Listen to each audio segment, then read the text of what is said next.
Hello दोस्तों, स्वागत है आपका अपने YouTube channel your GS guide में। तो चलिए दोस्तों, आज हम प्राचीन इतिहास में गुप्त काल पढ़ेंगे, जिसका समय काल है 319 से 540 ईस्वी तक। और जितने भी क्वेश्चन हैं सारे प्रीवियस ईयर क्वेश्चन हैं, किसी न किसी एग्जाम में पूछे गए हैं। तो चलते हैं क्वेश्चन नंबर फर्स्ट की ओर। क्वेश्चन नंबर फर्स्ट क्या है? गुप्त वंश का संस्थापक कौन था? तो राइट आंसर इसका ऑप्शन नंबर सी, श्रीगुप्त इसका राइट आंसर हो जाएगा। आगे क्वेश्चन की तरफ चलेंगे। गुप्त किसके सामंत थे? तो राइट आंसर इसका ऑप्शन नंबर क्या होगा? ये कुषाणों के सामंत थे। ये भी आपको याद रखना है। आगे क्वेश्चन की तरफ चलेंगे। सूची वन को सूची सेकंड से सम्मिलित कीजिए। तो देखते हैं क्या है इसमें। जो सूची वन और सूची सेकंड दी गई है, तो इसमें कुछ अभिलेख दिए गए हैं और वो किस शासक से संबंधित है। तो देखते हैं इसमें। तो इसका देखेंगे दोस्तों, जो प्रयाग या इलाहाबाद स्थित है, ये किसमें? ये इस समुद्रगुप्त ने बनवाया था।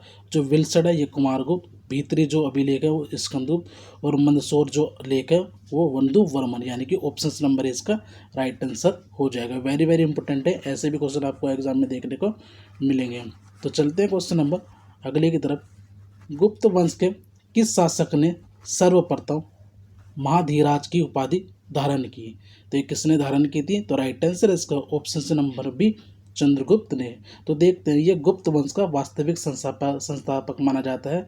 और ये गद्दी पर किस वर्ष बैठे? 398 ईसा पूर्व में गद्दी पर बैठते। आगे क्वेश्चन की तरफ चलेंगे दोस्तों। गुप्त शासन के दौरान निम्नलिखित में से ऐसा व्यक्ति कौन था जो एक महान खगोल विज्ञानी और गणितज्ञ था? तो राइट आंसर इसका ऑप्शन नंबर सी, आर्यभट्ट। आप सभी को पता है, जीरो का जो आविष्कार है वो आर्यभट्ट द्वारा किया गया था। आगे क्वेश्चन की तरफ चलेंगे। गुप्त शासकों की सरकारी यानी कि दरबारी भाषा थी, तो वो कौन सी थी? तो राइट आंसर इसका ऑप्शन नंबर डी, इनकी जो भाषा थी वो संस्कृत थी। ये क्वेश्चन भी कई बार एग्जाम में रिपीट हुआ है। आगे क्वेश्चन की तरफ चलेंगे। इतिहासकार V.A. स्मिथ ने किसकी विजयों से प्रभावित होकर उसे भारत का नेपोलियन कहकर पुकारा? तो किससे पुकारा था? तो राइट आंसर हो जाएगा इसका ऑप्शन नंबर डी, समुद्रगुप्त को भारत का नेपोलियन कहा जाता है। ये भी आपको याद रखना है। और समुद्रगुप्त के बारे में बात करेंगे तो इनका जो टाइम पीरियड था वो 335 से 380 AD तक था। और इन्हें क्या बोलते हैं? भारत का नेपोलियन। और 12+9 राज्यों को इन्होंने हराया था। जो 12 राज्य थे वो कहाँ के थे? वो साउथ के। और जो 9 राज्य थे वो कहाँ के? ये थे नॉर्थ के। तो ये आपको याद रखना है। आगे क्वेश्चन की तरफ चलेंगे। गुप्त वंश का वह राजा कौन था जिसने हुनों को भारत पर आक्रमण करने से रोका? तो किसने रोका था? तो राइट आंसर इसका ऑप्शन नंबर सी, स्कंद गुप्त ने। आगे क्वेश्चन की तरफ चलेंगे। गुप्त राजवंश किस लिए प्रसिद्ध था? तो राइट आंसर इसका ऑप्शन नंबर ए, कला एवं स्थापत्य के लिए प्रसिद्ध था। आगे क्वेश्चन की तरफ चलेंगे। अजंता कलाकृतियों किससे संबंधित है? तो किससे संबंधित है? तो राइट आंसर इसका ऑप्शन नंबर डी, गुप्त काल से संबंधित है। आगे क्वेश्चन की तरफ चलेंगे। कुछ विद्वानों के अनुसार कवि कालिदास किसके राजकवि थे? Very very important. तो ये किसके थे? चंद्रगुप्त द्वितीय के एक राजकवि थे। तो ये भी आपको याद रखना है। इनकी आगे जितने भी इंपोर्टेंट पुस्तकें कालिदास जी की, वो सभी आपको हम बताएंगे। आगे क्वेश्चन की तरफ चलेंगे। अजंता चित्रकारी का विषय वस्तु निम्नलिखित में से किससे संबंधित है? तो राइट आंसर इसका ऑप्शन नंबर बी, यह बुद्ध धर्म से संबंधित है। आगे क्वेश्चन की तरफ चलेंगे। उत्तर गुप्त युग में जो विश्वविद्यालय प्रसिद्ध हुआ वह था? तो राइट आंसर इसका ऑप्शन नंबर सी, नालंदा विश्वविद्यालय। आगे क्वेश्चन की तरफ चलेंगे। ऐरन अभिलेख का संबंध किस शासक से है?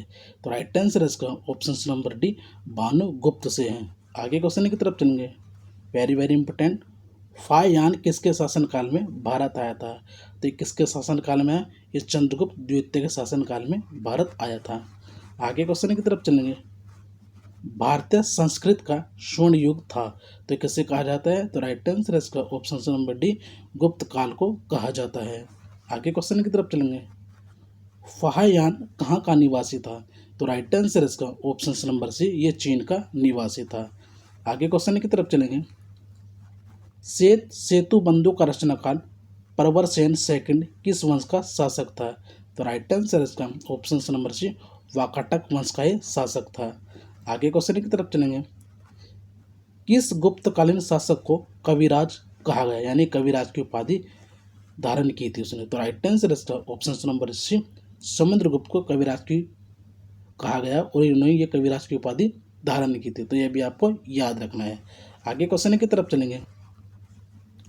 स्कंदगुप्त को किस स्तंभ लेख में सक्रोपम कहा गया? तो राइट आंसर इसका ऑप्शन नंबर ए, कहुम स्तंभ लेख में। आगे क्वेश्चन की तरफ चलेंगे। श्रीलंका के राजा मेघवर्मन ने किस स्थान पर भगवान बुद्ध का मंदिर बनवाने के लिए समुद्रगुप्त से अनुमति मांगी थी? तो राइट आंसर इसका ऑप्शन नंबर बी, बुद्ध गया में। और ये कहाँ पर है? ये बिहार में स्थित है। आगे क्वेश्चन की तरफ चलेंगे। मंदिर निर्माण कला का जन्म सर्वप्रथम कहाँ हुआ? तो राइट आंसर है ऑप्शन नंबर बी, गुप्त काल में हुआ था। आगे क्वेश्चन की तरफ चलेंगे। चंद्रगुप्त सेकंड ने विक्रमादित्य की उपाधि कब धारण की थी? तो राइट आंसर इसका ऑप्शन नंबर ए, शकों का उन्मूलन करने के बाद चंद्रगुप्त द्वितीय ने विक्रमादित्य की उपाधि धारण की थी। आगे क्वेश्चन की तरफ चलेंगे। गुप्त काल के सर्वाधिक लोकप्रिय देवता कौन थे? तो राइट आंसर इसका ऑप्शन नंबर बी, वो थे विष्णु। आगे क्वेश्चन की तरफ चलेंगे। चंद्रगुप्त सेकंड ने अपनी किस विजय की खुशी में चांदी के विशेष सिक्के जारी किए? तो राइट आंसर इसका ऑप्शन नंबर सी, शकों को पराजित करने के बाद चंद्रगुप्त द्वितीय के द्वारा चांदी के सिक्के जारी किए गए थे। तो ये क्वेश्चन क्या बन जाता है? इंपॉर्टेंट। आगे क्वेश्चन की तरफ चलेंगे। मेहरौली यानी कि जो दिल्ली में स्थित है, लोहा स्तंभ का निर्माण किस सदी में हुआ? तो राइट आंसर इसका ऑप्शन नंबर ए, चतुर्थ सदी में इसका निर्माण हुआ था। आगे क्वेश्चन की तरफ चलेंगे। फायहान और हैनसेंग ने डैश के राज्य को देखा?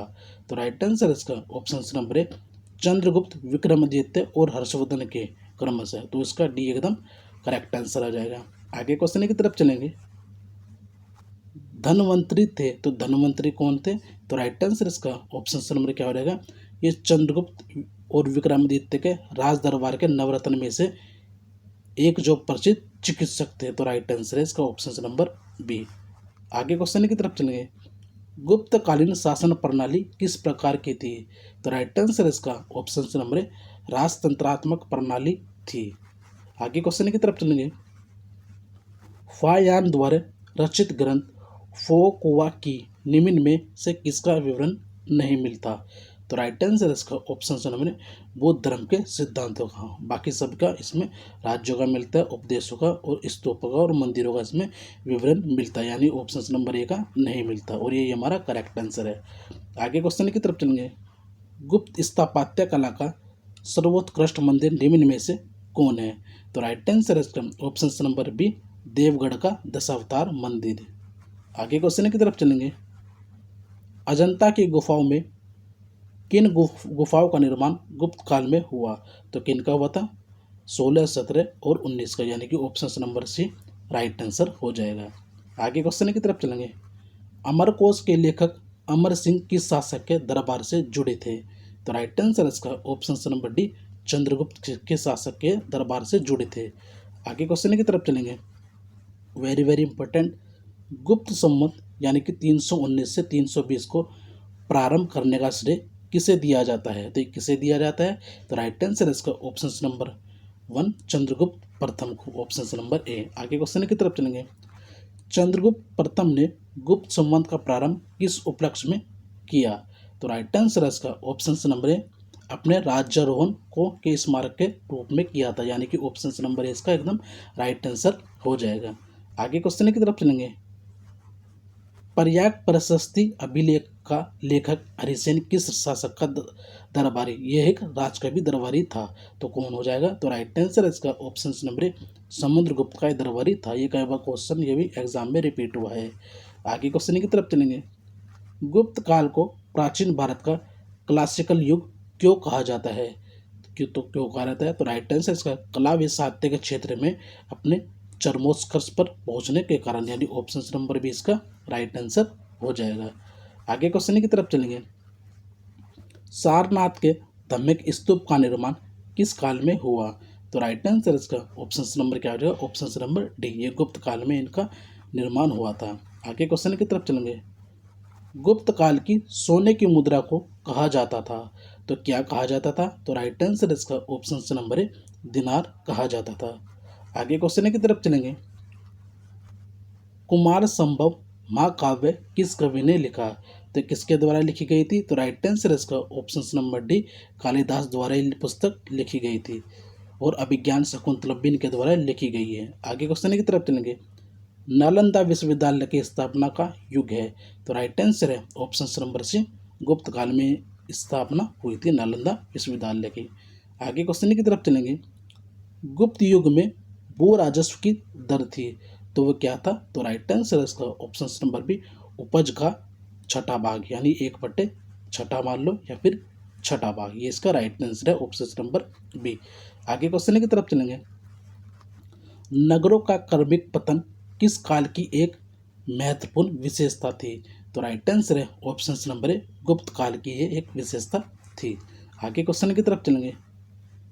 किस वंश के शासकों ने मंदिरों एवं ब्राह्मणों को सबसे अधिक ग्राम अनुदान में दिया था? तो राइट आंसर इसका ऑप्शन नंबर क्या हो जाएगा? ऑप्शन नंबर है गुप्त वंश ने। आगे क्वेश्चन की तरफ चलेंगे। दिल्ली के महरौली में कुव्वत उल इस्लाम मस्जिद के प्रांगण में स्थित प्रसिद्ध लोह स्तंभ किसकी स्मृति में है? तो राइट आंसर इसका ऑप्शन नंबर क्या हो जाएगा? तो ऑप्शन नंबर बी हो जाएगा चंद्रगुप्त। आगे क्वेश्चन की तरफ चलेंगे।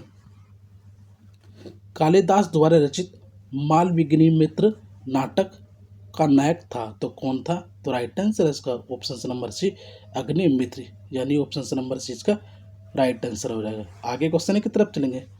समुद्रगुप्त की सैनिक उपलब्धियों का वर्णन उसके किस अभिलेख में उपलब्ध है? तो राइट आंसर इसका ऑप्शन नंबर क्या हो जाएगा? टी प्रयाग जो अभिलेख है, यानी कि इलाहाबाद का जो अभिलेख है उसमें स्थित है। आगे क्वेश्चन की तरफ चलेंगे। निम्न में से किस काल में स्त्रियों की पुरुषों से बराबरी थी? तो राइट आंसर इसका ऑप्शन नंबर है गुप्त काल में। आगे क्वेश्चन की तरफ चलेंगे। कौन सा राजवंश हुणों के आक्रमण के अत्यंत विचलित हुआ? तो राइट आंसर इसका ऑप्शन नंबर सी गुप्त काल। आगे क्वेश्चन की तरफ चलेंगे। निम्न में से कौन सा नाटक कालिदास ने नहीं लिखा? तो देखते हैं। मालविकाग्निमित्र ये लिखा, अभिज्ञान शाकुंतलम इनके द्वारा, विक्रम मौर्यसीयम इनके द्वारा, चाणक्य हरण ये इसका गलत आंसर है, यानी ऑप्शन नंबर डी इसका राइट आंसर हो जाएगा।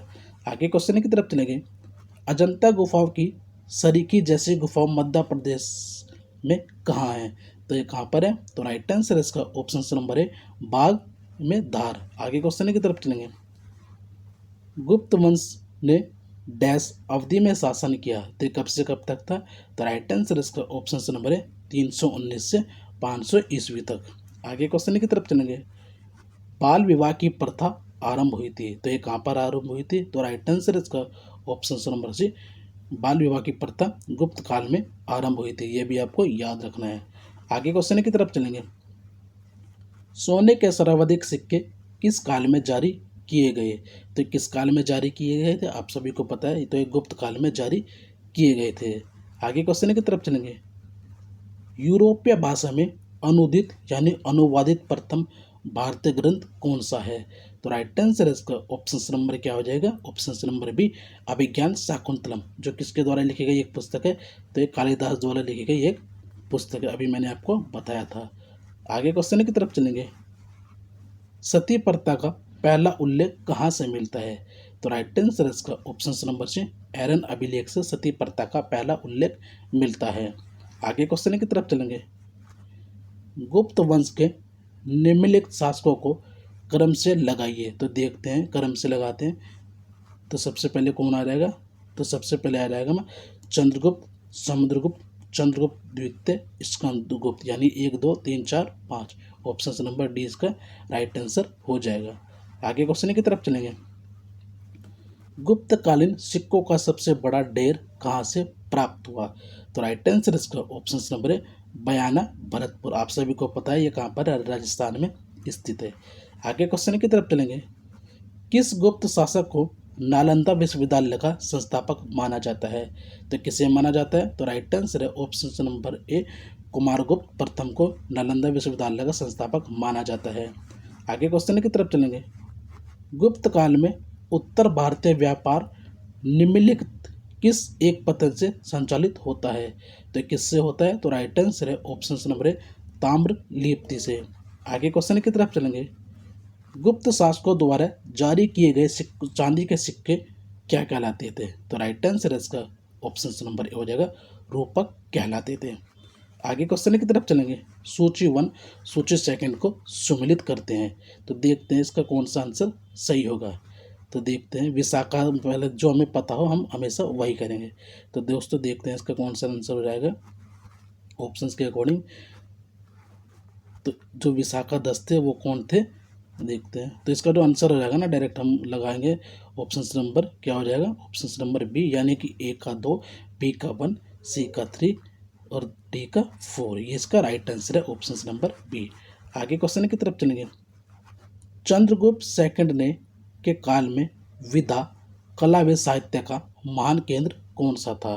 तो राइट आंसर इसका ऑप्शन नंबर सी, ये उज्जैन था। आगे क्वेश्चन की तरफ चलेंगे। कालिदास की किस कृति की गिनती विश्व की 100 प्रसिद्ध साहित्यिक कृतियों में होती है? तो राइट आंसर इसका ऑप्शन नंबर सी, अभिज्ञान शाकुंतलम में होती है। आगे क्वेश्चन की तरफ चलेंगे। वर्तमान गणित में दशमलव प्रणाली आविष्कार का श्रेय निम्न में से किस युग में हुआ? तो ये किस युग में हुआ था? तो राइट आंसर है ऑप्शन नंबर बी, ये गुप्त युग में हुआ था। आगे क्वेश्चन की तरफ चलेंगे। निम्न में से कौन सा गुप्त वंश के पतन का कारण नहीं था? तो राइट आंसर इसका ऑप्शन नंबर डी, सत्ता के नियंत्रण के लिए आंतरिक कलह, यानी ऑप्शन नंबर डी इसका एकदम राइट आंसर है। आगे क्वेश्चन की तरफ चलेंगे। निम्न में से किस गुप्त शासक ने अपने सिक्कों पर अपने को वीणा बजाते हुए आकृति में अंकित करवाया है? तो राइट आंसर इसका ऑप्शन नंबर बी, समुद्रगुप्त ने। वेरी वेरी इंपॉर्टेंट है दोस्तों। आगे क्वेश्चन की तरफ चलेंगे। वह प्रथम भारतीय विद्वान कौन था जिसने गणित को एक पृथक विषय के रूप में स्थापित किया? तो किसके द्वारा किया गया था? तो राइट आंसर है ऑप्शन नंबर ए, आर्यभट्ट द्वारा। आगे क्वेश्चन की तरफ चलेंगे।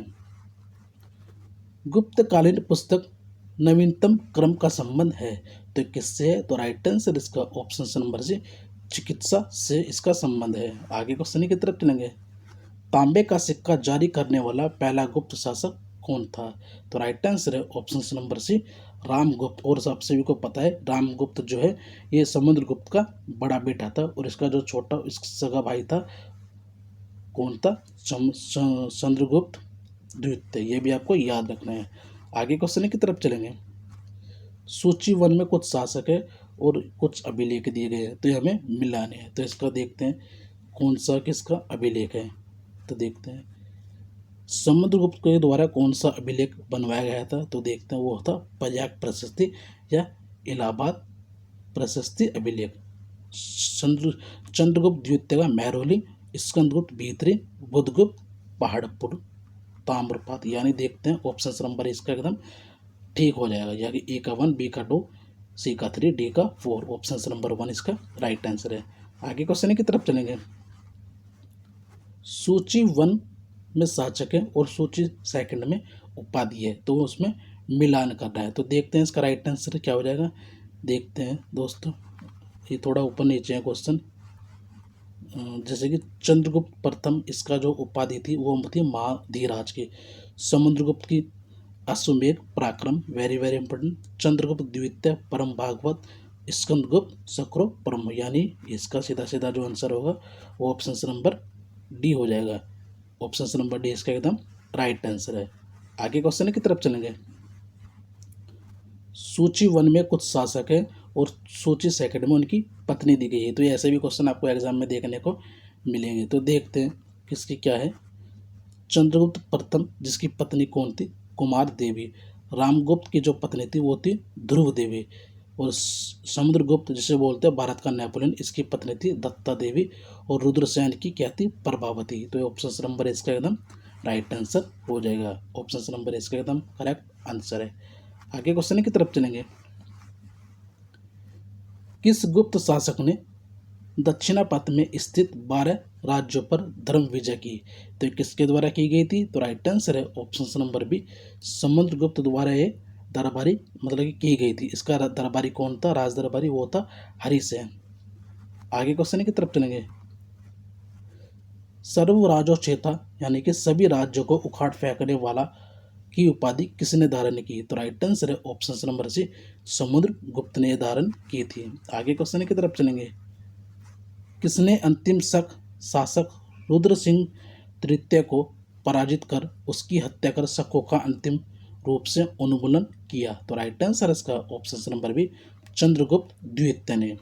आगे क्वेश्चन की तरफ चलेंगे। सुदर्शन झील जिसका निर्माण चंद्रगुप्त मौर्य के सौराष्ट्र प्रांत के गवर्नर पुष्यगुप्त ने करवाया था तथा जिसकी मरम्मत पहली बार शक शासक रुद्रदमन में करवाई थी, कि दूसरी बार मरम्मत किसने करवाई थी? तो राइट आंसर इसका हो जाएगा ऑप्शन नंबर बी, समुद्रगुप्त ने इसकी मरम्मत करवाई थी दूसरी बार। आगे क्वेश्चन की तरफ चलेंगे। कौन सुमिलित नहीं है? देखते हैं। सुमिलित नहीं है तो मासवती गज का अध्यक्ष, ये गलत है, ऑप्शन नंबर डी। आगे क्वेश्चन की तरफ चलेंगे।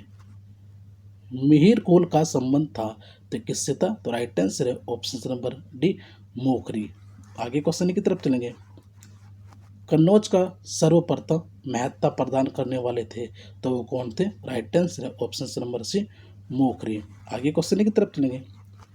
गुप्त राजा जिसने विक्रमादित्य की पदवी ग्रहण की थी तो वो कौन था? तो राइट आंसर है ऑप्शन नंबर सी, चंद्रगुप्त द्वितीय। आगे क्वेश्चन की तरफ चलेंगे। परम भागवत उपाधि धारण करने वाला प्रथम गुप्त शासक था तो कौन हो जाएगा? तो राइट आंसर है ऑप्शन नंबर बी, समुद्रगुप्त, इसका राइट आंसर है। आगे क्वेश्चन की तरफ चलेंगे। वह पहला गुप्त शासक कौन था जिसने परम भागवत की उपाधि धारण किया था? तो वो ये रिपीटेड क्वेश्चन है दोस्तों, तो राइट आंसर हो जाएगा इसका ऑप्शन नंबर सी, चंद्रगुप्त द्वितीय। आगे क्वेश्चन की तरफ चलेंगे। इलाहाबाद स्तंभ लेख निम्नलिखित में से किससे संबंधित है? तो किससे है? तो राइट आंसर है ऑप्शन नंबर डी, समुद्रगुप्त से संबंधित है। आगे क्वेश्चन की तरफ चलेंगे। समुद्रगुप्त की दक्षिणी विजय में उसका सेनापति कौन था? तो राइट आंसर हो जाएगा इसका ऑप्शन नंबर क्या हो जाएगा? सी, हरिसेन इसका सेनापति था जब इसने दक्षिण पर आक्रमण किया था। आगे क्वेश्चन की तरफ चलेंगे। किस अभिलेख से यह ज्ञात होता है कि स्कंदगुप्त ने हुनों को पराजित किया? तो राइट आंसर इसका ऑप्शन नंबर क्या हो जाएगा? भीतरी स्तंभ लेख से। आगे क्वेश्चन की तरफ चलेंगे। इलाहाबाद का अशोक स्तंभ किसके शासनकाल के बारे में बताता है? तो राइट आंसर इसका ऑप्शन नंबर डी, समुद्रगुप्त के शासनकाल के बारे में बताता है। आगे क्वेश्चन की तरफ चलेंगे। समुद्रगुप्त की पर्याप्त प्रशस्ति वाले स्तंभ पर किसका लेख पाया गया है? तो राइट आंसर इसका ऑप्शन नंबर डी, धारा सिक्कों का। आगे क्वेश्चन की तरफ चलेंगे। प्रथम वीर की उपाधि किसे दी गई थी? तो किसे दी गई? तो राइट आंसर है ऑप्शन नंबर ए, समुद्रगुप्त को ये उपाधि दी गई थी। आगे क्वेश्चन की तरफ चलेंगे। दिल्ली की कुव्वत उल इस्लाम मस्जिद यह किसने बनाई थी? ऐबक द्वारा बनवाई गई थी, कुतुबुद्दीन ऐबक। मस्जिद के प्रांगण में स्थित लोहे का स्तंभ किससे संबंधित है? तो राइट आंसर है इसका ऑप्शन नंबर ए, ये अशोक से संबंधित है। आगे क्वेश्चन की तरफ चलेंगे। प्रसिद्ध गणितज्ञ आर्यभट्ट रहने वाले थे तो कहाँ के रहने वाले थे? तो राइट आंसर है ऑप्शन नंबर ए, पटना के रहने वाले थे। आगे क्वेश्चन की तरफ चलेंगे। निम्नलिखित में से किस शासक ने 4 अश्वमेध यज्ञ किए? तो ये किसके द्वारा किए गए थे? राइट आंसर है ऑप्शन नंबर बी, प्रवरसेन प्रथम के द्वारा। आगे क्वेश्चन की तरफ चलेंगे। गुप्तकालीन सिक्कों का अक्षय भंडार निम्नलिखित में से किस स्थान पर प्राप्त हुआ था?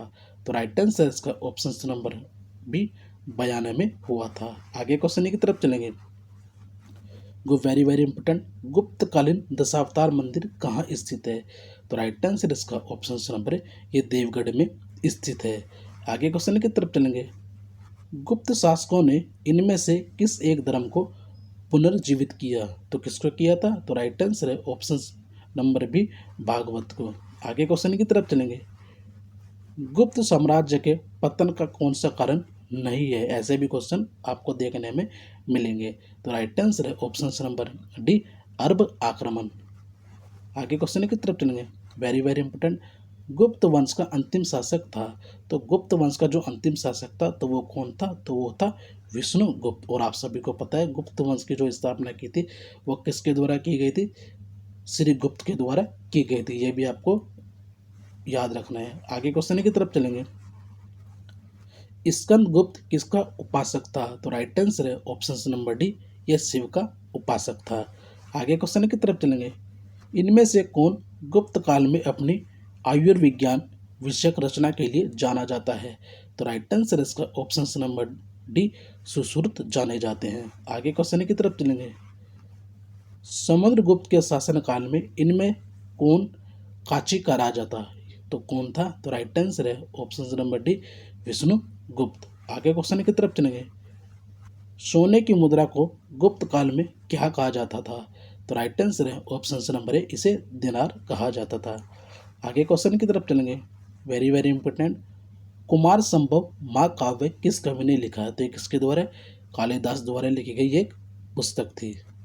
आगे क्वेश्चन की तरफ चलेंगे, अमर सिंह जो अमरकोश के लेखक थे वे किस शासक के दरबार में जुड़े थे, तो राइट आंसर है ऑप्शन नंबर डी, चंद्रगुप्त द्वितीय के दरबार से जुड़े थे।